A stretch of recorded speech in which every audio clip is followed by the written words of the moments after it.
Today will discuss some numericals of magnetism और कुछ NCERT questions लेंगे प्लस हम कुछ एडिशनल क्वेश्चंस भी लेंगे। तो पहला क्वेश्चन हम ले रहे हैं, a bar magnet with poles 25 centimetre apart and pole strength 14.4 ampere metre rest with its centre on the frictionless pivot. So आपको कहा गया कि सपोज यहाँ कोई एक पिवट है, उसके ऊपर आपने एक बार मैग्नेट रखी है, लेकिन ये बार मैग्नेट कहाँ है, एक यूनिफॉर्म मैग्नेटिक फील्ड में प्लेस्ड है, making an angle of 60 degree with the magnetic field. It is held in equilibrium at 60 degree with the uniform magnetic field of induction 0.25 Tesla. यानी स्ट्रेंथ दे दी है magnetic field की, तो जो given था वो मैंने यहाँ लिखा है। मैग्नेटिक फील्ड का स्ट्रेंथ दिया है, पोल्स के बीच का डिस्टेंस दिया हुआ है विच इज़ 25 सेंटीमीटर, जिसको हम कन्वर्ट कर लेंगे मीटर में। पोल स्ट्रेंथ दे रखी है 14.4 एम्पियर मीटर, वो भी हमने लिख लिया है। आगे कहता है ये which is held, it is held in equilibrium at 60 degree to the uniform magnetic field of induction 0.25 Tesla by applying a force at right angle to its axis 12 centimeter from its pivot। Pivot से जहाँ पर आपका pivot था उससे 12 centimetre की दूरी पर आपने एक फोर्स लगाई normal to its at a right angle. Yes, वो बोल रहा है right angle to its axis. तो जो इसका एक्सिस है उससे नॉर्मली आप एक फोर्स लगा रहे हो यहाँ पर F, और इस फोर्स जहां लग रही है उससे लेकर सेंट्रल पॉइंट तक का डिस्टेंस 12 सेंटीमीटर वो भी आपको गिवन था, ये डिस्टेंस भी आपको गिवन है। अब वो कह रहा है कि what is the calculate the force, तो आपको फोर्स कैलकुलेट करनी है। अब एक्चुअली सिचुएशन क्या है, इसमें हुआ क्या, जब आपने बार मैग्नेट आपने एक एक्सटर्नल मैग्नेटिक फील्ड में रखी है, यूनिफॉर्म मैग्नेटिक फील्ड में, तो इस बार मैग्नेट पे एक टॉर्क क्रिएट होगा। टॉर्क होगा तो टर्निंग आएगी, लेकिन ये जो परपेंडिकुलर फोर्स आपने लगाई है ये इस टर्निंग इफेक्ट को रोक रही है। तो यानी कि एक तरीके से एक टॉर्क तो इस फोर्स ने क्रिएट किया होगा जो इसको पुश करने की कोशिश कर रही है, और जो इस फोर्स ने टॉर्क क्रिएट किया जिसको हम बाय फॉर्मूला कहते हैं R क्रॉस F। लेकिन क्योंकि परपेंडिकुलर एंगल पे लग रही है, RF साइन थीटा होता है, साइन 90 हो गया, so sine 90 is giving you 1, तो RF आ गई आपके पास। एंड दूसरी फोर्स लगा दी है इस मैग्नेटिक फील्ड ने, टॉर्क लगाई, और जो टॉर्क मैग्नेटिक फील्ड लगा रही है वो है MB sine of theta. M क्या है यहाँ पे, M आपका कैपिटल M से मैं रिप्रेजेंट कर रही हूँ, that is magnetic dipole movement. So magnetic dipole movement की वजह से MB साइन थीटा लग रही है, और ये थीटा अब आपको गिवन है 60। तो अब आपने क्या करना है, आपने, क्योंकि अब ये इक्विलिब्रियम है, इक्विलिब्रियम तभी बन सकता है कि जो टॉर्क फोर्स ने क्रिएट की वो और जो टॉर्क मैग्नेटिक फील्ड ने क्रिएट की वो दोनों क्या हों, इक्वल हों। तो हम इक्वेशन 1 और इक्वेशन 2 को इक्वेट कर देते हैं। R क्रॉस F को हमने MB साइन ऑफ थीटा के इक्वल पुट कर दिया है, लेकिन हमें तो फोर्स चाहिए, so we will put it here. और मैग्नेटिक मूवमेंट हमें पता है वो क्या होता है, पोल स्ट्रेंथ इंटू 2L, और ये दोनों ही चीज़ें हमें गिवन है। QM is also given to a pole strength and 2L भी आपको गिवन है। तो हम यहाँ से वैल्यूज प्लेस करेंगे, तो मैं यहाँ लिख देती हूँ QM into 2L into B sine of theta मिल डिवाइडेड बाय R को भी आप डिनोमिनेटर में लाइए, तो R भी डिनोमिनेटर में आ गया। And when you will place all these values, आपको सिर्फ यहाँ पर वैल्यूज प्लेस करनी होंगी। तो हमारे पास वैल्यू आ रही है, ये QM की वैल्यू दे रखी 14.4 इंटू 2L की वैल्यू 0.25, मैग्नेटिक फील्ड 0.25, टेस्ला में साइन 60 की वैल्यू हम पुट करेंगे, and then sine 60 is √3/2, and R की वैल्यू पुट करेंगे हम 12 सेंटीमीटर है ये, इसको हमने चेंज करना पड़ेगा, तो 0.12, और जब आप इसे सिंप्लीफाई करते हैं you will get an answer 6.5 Newton. तो हमने जो फोर्स कैलकुलेट करनी थी वो हमें यहाँ से मिल जाती है। Now let us see the next question. An electron moves around the nucleus in hydrogen atom of radius 0. यानी आपको रेडियस जो है वो दे रखा है 0.51 एंगस्ट्रॉम में दिया है, तो आप इसे कन्वर्ट कीजिए 10⁻⁻10 मीटर में चेंज कर दिया। With the velocity of, velocity भी आपको गिवन है 2 × 10⁻6 metre per second. And calculate the following, the equivalent current due to the orbital motion of the electron. यानी आपको ये कह रहा है कि इलेक्ट्रॉन जो है वो एक सर्कुलर ऑर्बिट में रिवॉल्व अराउंड कर रहा है, और उस इलेक्ट्रॉन का जो ऑर्बिट था उसका रेडियस भी आपको गिवन है, दिस इज द रेडियस, और उसकी जो वेलोसिटी थी, जिस वेलोसिटी से ये मूव कर रहा है वो वेलोसिटी भी आपको गिवन है। तो सब कुछ दिया है। आपसे पूछा है पहली बार कि आपको करंट कितना मिलेगा, तो देखिए हमने एटम एज अ डायपोल जब हम लेते थे केस, तो हम वहाँ पर करंट हमने सबसे पहली बार हमने करंट ही कैलकुलेट किया था, इसको 1 कहें, ऊपर फर्स्ट का आंसर दे रहे हैं। तो करंट क्या होता है, चार्ज पर यूनिट टाइम, उसका टाइम पीरियड, लेकिन टाइम पीरियड कैसा लग रहा है, पूरे एंटायर सर्कल के लिए लग रहा है, तो क्यू हो गया, टाइम पीरियड हो गया 2 पाई 2πr/v। ये हमें पता है टाइम पीरियड का फॉर्मूला होता है किसी भी कंप्लीट सर्कुलर मोशन के लिए, टोटल डिस्टेंस कवर जो होगी सर्कमफ्रेंस इस पूरे की, एंड सर्कमफ्रेंस लेके उसको हमने डिवाइड बाय कर दिया है वेलोसिटी, क्योंकि वेलोसिटी होता है डिस्टेंस अपॉन टाइम। तो पूरे टाइम पीरियड के लिए पूरी की सर्कमफ्रेंस लेनी है और पूरा ही आपने जो वेलोसिटी का कंपोनेंट मतलब time period complete time period लेना है यहाँ पे कंसिडर करना है। तो टाइम हमें चाहिए था तो हमने वो लेके यहाँ पे प्लेस किया है। तो ये आपके पास सब कुछ है, चार्ज की वैल्यू आपको पता है, वेलोसिटी की वैल्यू आपको पता है, आर की वैल्यू पता है, आप सब यहाँ पर कैलकुलेशंस में प्लेस करेंगे and after calculating you will get answer 10⁻⁴ ampere. मैं कैलकुलेट नहीं कर रही हूँ, that part you can do.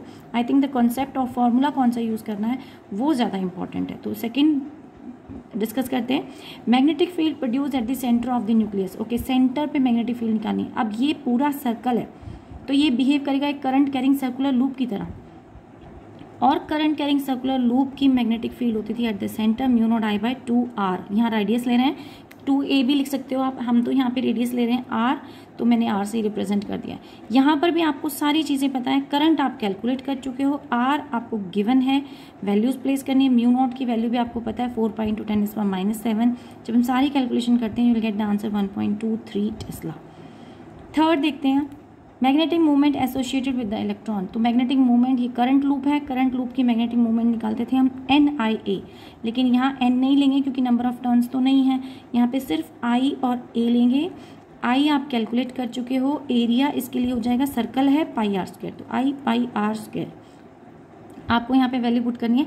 आप चाहो तो इसका सिंपलर मेथड भी हो सकता है कि आप यहाँ पर आई की वैल्यू कैलकुलेट, अभी तो फिलहाल हमने की हुई है कैलकुलेट, तो हमें और कोई कैलकुलेशन करने की जरूरत नहीं है। नहीं तो दूसरा ऑप्शन ये था कि आप आई का फॉर्मूला लगा देते। आई का फॉर्मूला था EV/2πr, EV/2πr, और πr² यहाँ पे भी लगा देते ताकि हम पाई को एलिमिनेट कर सकें, और कोई पर्पस नहीं। तो पाई यहाँ से कैंसिल हो जाएगा और आपके पास फॉर्मूला EVr/2 भी बच सकता है। तो अब चार्ज की वैल्यू पता है, वेलोसिटी की वैल्यू पता है, आर की वैल्यू पता है, सब कुछ यहाँ पे प्लेस कीजिए एंड देन सॉल्व कर दीजिए।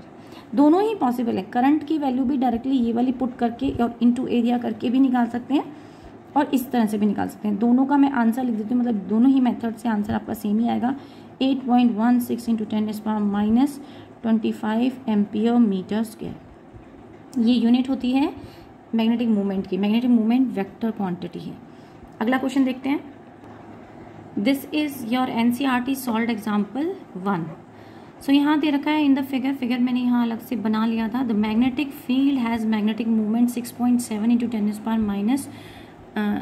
10⁻⁻2 टेस्ला। तो मैग्नेटिक मूवमेंट की आपको वैल्यू दे रखी है 6.7 × 10⁻⁻2 एम्पियर मीटर स्क्वायर। ये मैग्नेटिक मूवमेंट की वैल्यू हमें पता है। End moment of inertia, they have also given you moment of inertia that is 7.5 × 10⁻⁶, and the time for 10 oscillations, they are saying it performed 10 complete oscillations in the time of 0.70 second. So they are asking you to find out the magnitude of magnetic field. तो magnetic field जो यहाँ पे produce हुई उसका magnitude निकालना है। अब जब भी आप एक निडल को एक्सटर्नल मैग्नेटिक फील्ड पे रखेंगे तो यहाँ पर एक टॉर्क क्रिएट होगा, और टॉर्क का फॉर्मूला हमारे पास था mb sin थीटा। m is magnetic movement, sine of theta. But हमें पता है torque is also equal to I alpha. अगर आप यहाँ आई अल्फा प्लेस करते हैं तो ये हो जाएगा mb साइन ऑफ अल्फा, लेकिन alpha is what is angular displacement, sorry angular acceleration. It's a double derivative of angular acceleration. तो अल्फा को हम लिख सकते हैं, alpha is defined as d²θ/dt, या फिर dt² बोलते हैं इसको, या फिर हम एक्चुअली अल्फा को हम dw/dt बोलते थे। बट w क्या होता है, एंगुलर फ्रिक्वेंसी क्या होता है, dθ/dt। तो d/dt ऑफ dθ/dt मिलकर आपका d²θ/dt² बना, यानी कि एंगुलर एक्सेलरेशन बन गया। तो हम यहाँ पर एंगुलर एक्सेलरेशन पुट कर दें और i को डिनोमिनेटर में ले आए। Also we will take an assumption than sine theta is very small, angle is very small, so that your sin theta can be taken as theta। वो कह रहा है कि आपकी जो मैग्नेटिक निडल थी वो इस पॉइंट पे ऑसिलेट कर रही है और 10 ऑसिलेशंस ले लेती है इतने 6.70 सेकेंड्स में। इसका मतलब बहुत कम टाइम में उसने कंप्लीट ऑसिलेशंस ले लिए। सो हमने यहाँ पर अजम्पशन लिया कि थीटा जो था बहुत छोटा था। तो ये हमने अजम्पशन लेने के बाद अब आप अल्फा के लिए एक्सप्रेशन बना दीजिए, यानी कि d²θ/dt² जो आपके पास आया होगा एक्सप्रेशन, यानी आई के लिए पुट कर रही हूँ mb थीटा साइन थीटा की जगह हम थीटा लिख दिया है और आई को हम डिनोमिनेटर में ले आए हैं। So now this is the expression. लेकिन क्योंकि हर बार क्या हो रहा है कि जब बॉडी इधर जा रही है, मतलब जो आपकी मैग्नेटिक नीडल है वो एवरी टाइम वो अपनी पोजीशन से डिस्प्लेस होती है, then it will be pulled back, that is why it is oscillating. So जो भी डिस्प्लेसमेंट हुआ, जो भी एंगुलर डिस्प्लेसमेंट हुआ, वो कैसा है, opposite to the direction of force applied है। हर बार वो रेस्टोरिंग टॉर्क क्रिएट कर रहा है। तो ये जो टॉर्क यहाँ पर क्रिएट हुआ, ये रेस्टोरिंग टॉर्क है जो उसको ऑसिलेशंस करा रहा है। Restoring torque always opposite in nature होता है, तो यहाँ माइनस सिंबल आ गया। ये नेगेटिव साइन क्या शो कर रहा है कि ये जो ऑसिलेशंस हो रही हैं, रेस्टोरिंग ऑसिलेशंस हो रही हैं। अब ये एक डिफरेंशियल इक्वेशन है फॉर एंगुलर मोमेंटम के लिए, यानी कि अगर आप सिंपल लीनियर मोमेंटम लेते हैं और उसके लिए SHM देखते, सिंपल हार्मोनिक मोशन, तो acceleration use to be, condition for simple harmonic motion use to be proportional to displacement but opposite in direction. और जब आप प्रोपोर्शनलिटी सिंबल हटाते थे तो आपके पास आता था ओमेगा स्क्वायर एक्स, जिसमें ओमेगा स्क्वायर आपका होता था एंगुलर फ्रिक्वेंसी, और वो कहलाता था वो सारे कॉन्स्टेंट जो उस वक्त वहाँ पर इन्वॉल्व थे या वहाँ पर प्रेजेंट होते थे। तो हम उस ओमेगा को ही हम यहाँ पर भी निकालेंगे, लेकिन इस बार जो हमारी इक्वेशन बनी है वो एंगुलर डिस्प्लेसमेंट के लिए।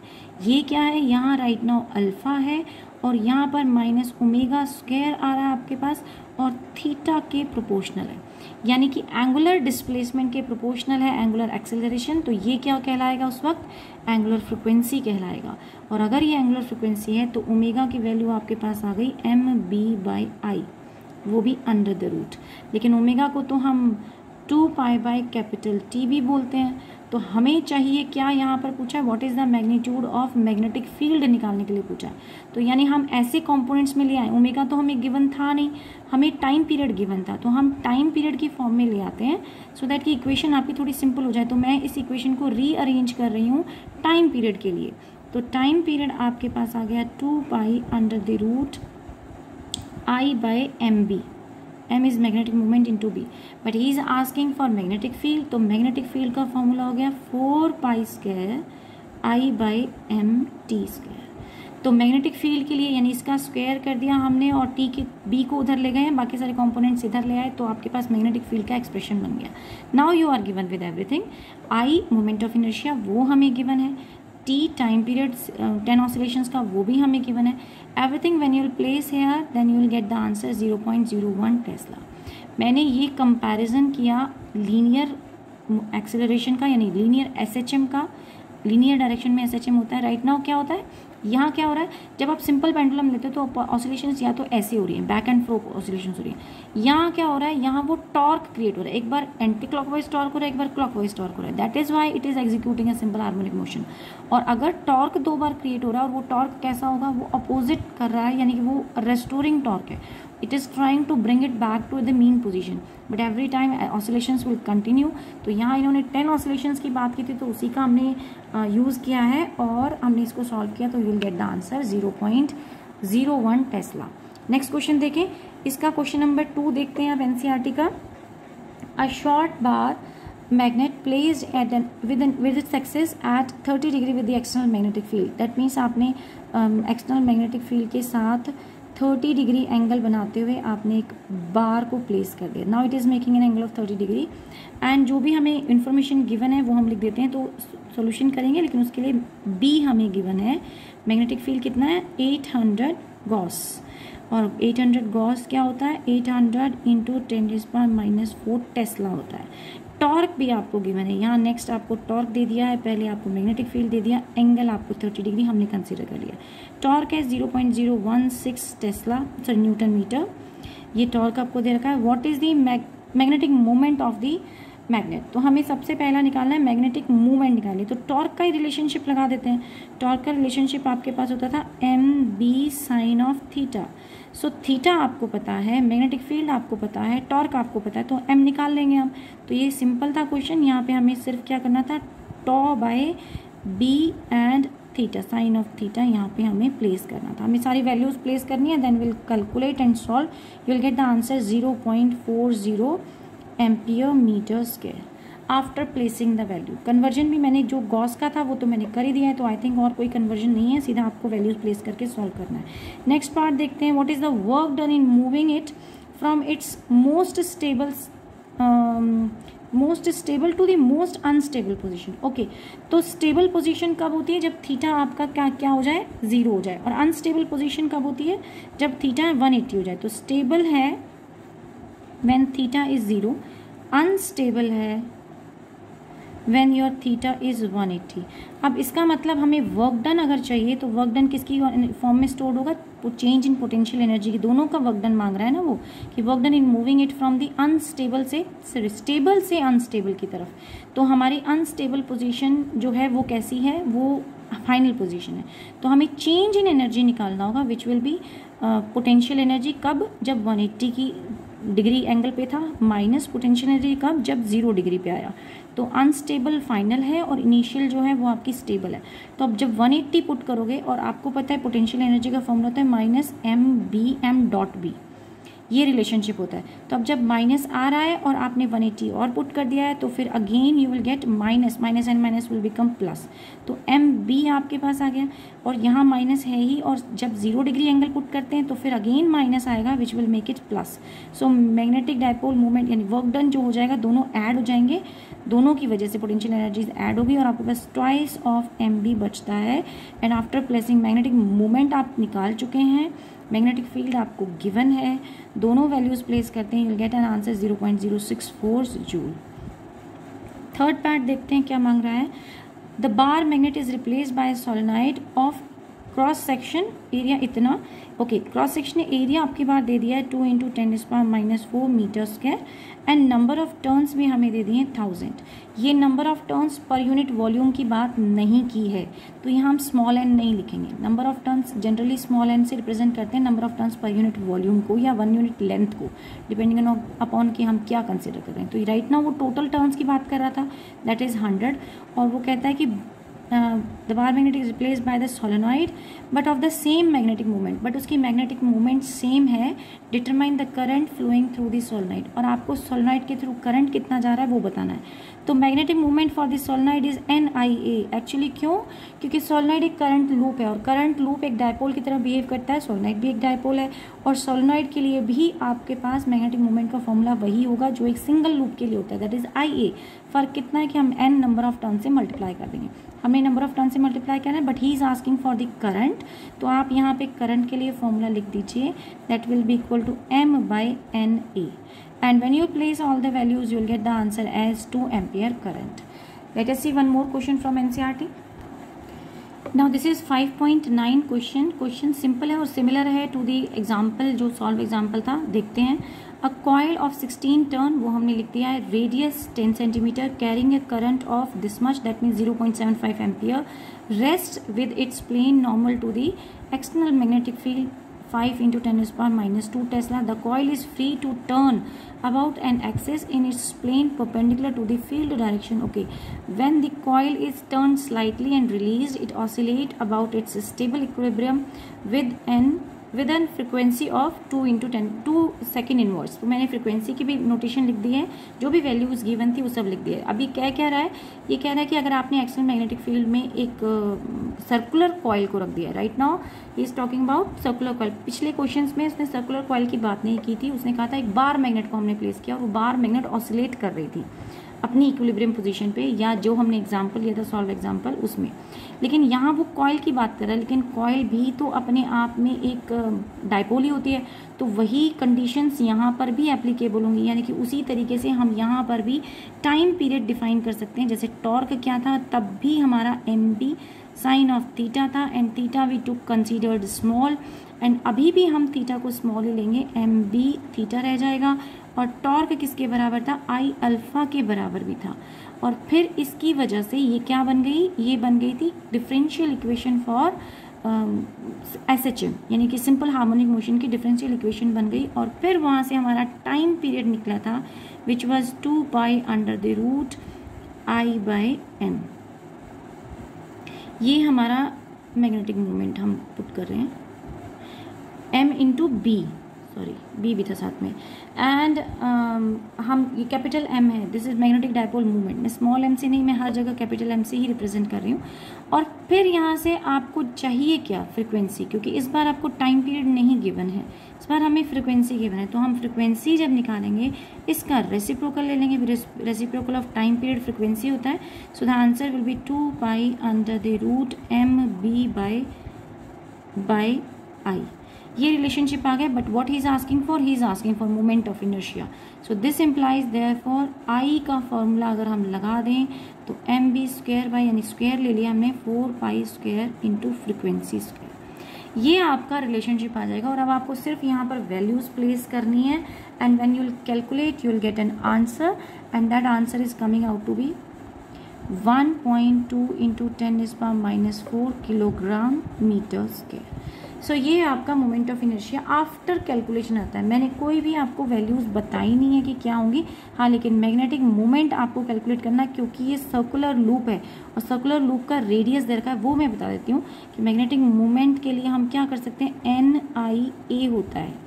करंट आपको दिया हुआ है, आपको रेडियस दे रखी है, तो एरिया यहाँ पे पुट कर दीजिए, नंबर ऑफ टर्न भी हमें पता है, करंट भी हमें पता है, एरिया क्या लगाएंगे, पाई आर स्क्वायर। तो रेडियस के लिए हमने पाई आर स्क्वायर, और ये अब सेंटीमीटर में, तो this you need to change, इसको 0.1 में ले आइएगा मीटर के लिए and then when you solve you will get the answer. So अगले कुछ क्वेश्चंस और डिस्कस करेंगे from NCERT as well as from the topics. So आज के लिए इतना ही, थैंक यू।